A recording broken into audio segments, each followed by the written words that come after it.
Kalau saya ada anak perempuan, saya rasa saya akan wajibkan anak perempuan saya tu belajar seni mempertahankan diri. Lelaki wajib dah. Tak kisahlah belajar silat ke, taekwondo ke, judo ke, kungfu ke, silambam ke, apa sajalah seni mempertahankan diri. Anak perempuan, siapa ada anak perempuan, bagi dia orang pergi hantar pergi kelas, bagi latihan, ajar seni mempertahankan diri. Bagaimana untuk mempertahankan diri sekiranya nyawa kita terancam. Kita tak tahu zaman sekarang ni macam-macam boleh terjadi. Sebenarnya tidak terhad kepada perempuan saja sebenarnya. Yang lelaki pun sama juga. Kita tak tahu apa yang akan terjadi lah zaman sekarang ni. Tiba-tiba ada orang cuba nak merompak kita ke, ada orang cuba nak macam-macam hal lah.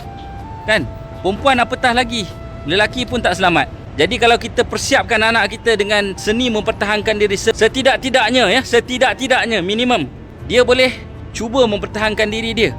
Mati ajal maut tu sudah ditentukan. Kita tak tahu kita mati dengan cara apa, tetapi setidak-tidaknya dia ada fight sampai mati. Yalah, bila orang datang nak menyerang kan, nak menikam kita, kena fight.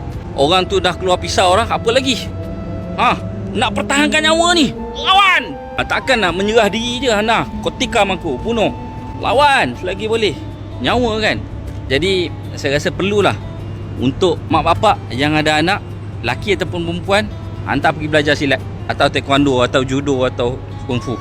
Itu sangat penting lah pada saya. Kritikal lah benda-benda ni untuk dia boleh setidak-tidaknya mempertahankan nyawa dia sendiri. Apa pendapat anda?